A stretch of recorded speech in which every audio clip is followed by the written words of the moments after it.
Guys, welcome to our YouTube channel, and today we are going to learn how to change stream quality on Twitch. So let's get started.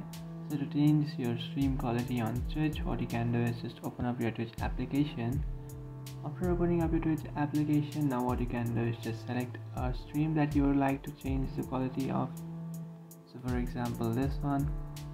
So now if you want to change the quality of this stream, what you have to do is just tap on the gear icon, which is on the top right corner of your screen.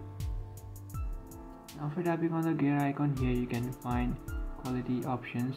Now what you can do is just change it to the highest resolution, and by changing it to highest resolution, now you have to tap on apply, which is on the bottom right corner, and by applying that you have successfully changed the stream to the highest quality.